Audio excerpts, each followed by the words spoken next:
Alright, second recording for the day. I'm doing Dog Soldiers. Ugh! Such a great movie. So Dog Soldiers is a 2002 movie released. It had a limited run earlier in the year, then released for, widely in November of that year. First time I watched the movie, it was on VHS at a buddy of a guy who I went to high school with. We also watched Ginger Snaps 2, and Ginger Snaps Return in the same night. We were supposed to be role-playing, but we got off watching horror movies. Well, get your mind out of the gutter. So, we sit down, and we watch this movie. I'm like, why don't I see more movies like this? And this was back in 2005, 2006. I was really... That movie stuck with me because it takes... And mind you, this is the way I view it. It took the premise of a werewolf movie. And instead of having it where you have this entirely capable cast, incapable cast, you have a semi-capable squad of soldiers. And the soldiers do fall into cliches. They fall into tropes and shit like that, like all movies do. But you kind of felt like, I get this. I like this. This is a good movie. Like, I was going through some of the reviews from, like, big people, and I saw one negative review. I think there's, like, 7 total on Rotten Tomatoes. The movie is excellent, and I recommend it for anyone who likes horror. Especially, like, werewolf horror. It is incredible. Fireworks from the 4th of July, by the way, in case the microphone picks this up. And it is absolutely brilliant in the way that they handle it, because these soldiers are your bog standard soldiers. They're not... I have my glasses on. They are not your special forces guys. They're the guys who guard the wall. Those guys. So, the question became, why did I like this movie so much? And I recently rewatched it, and I figured out what it is. You have a guy, because the main protagonist is a special forces capable person. That much is determined at the very beginning of the movie, but he has a conscience, so he doesn't like to take life without being a necessity. It does create some of the scenarios, and some of them were definitely avoidable. So it's one of those things that you sit down and you watch and you go, yeah, I get this.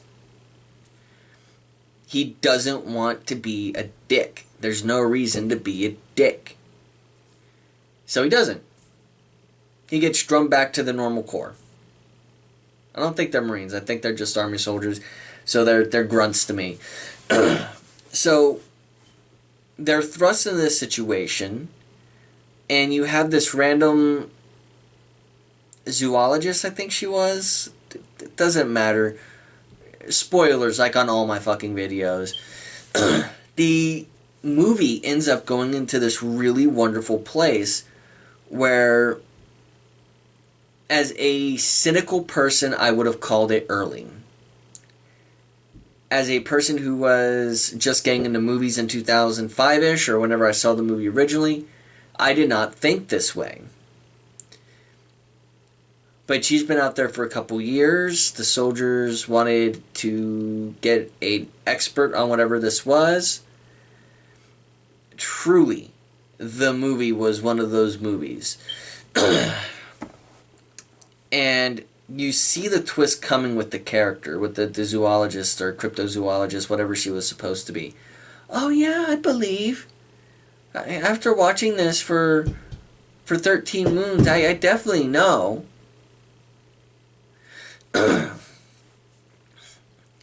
So, it's one of those things that is really wonderful to watch. It's nice to see the movie come together, and when the movie comes together, it's brilliant.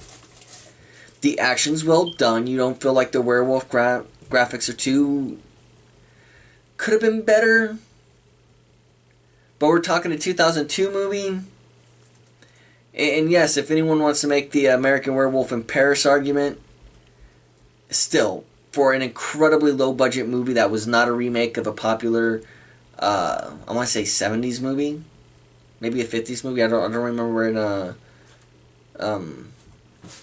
the original Werewolf in Paris came out. This movie had to create its own buzz, basically, and the movie works well. They even slipped in, and I caught it way back then, but I've forgotten about it. They slipped in a period joke. At least I think it was supposed to be a joke. Or the character, the female character, the zoologist, is supposed to have this dark sense of humor as she's transforming. And she goes, "Oh, I don't know, it's just that time of month." And I'm like, really? That made it into the final cut? Awesome. So, this is going to be a little bit shorter because if not, I'm going to rant and rave about it, about how much I really like this movie. It's good. 5 out of 5 for me. Low budget does not mean bad movie. And I don't see a lot of problems with it besides the tropish characters. But you run into anything now, and you're going to run into tropish characters. You're going to see those stereotypes. You're going to see all those things that normally exist in movies. Your protagonist will probably walk away bloody but beaten if they win, if they walk away. Things blow up. It's a movie. But what really drew me in is how much it felt real.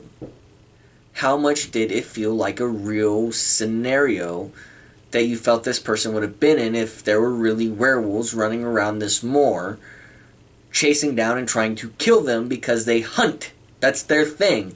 Once a month they hunt humans.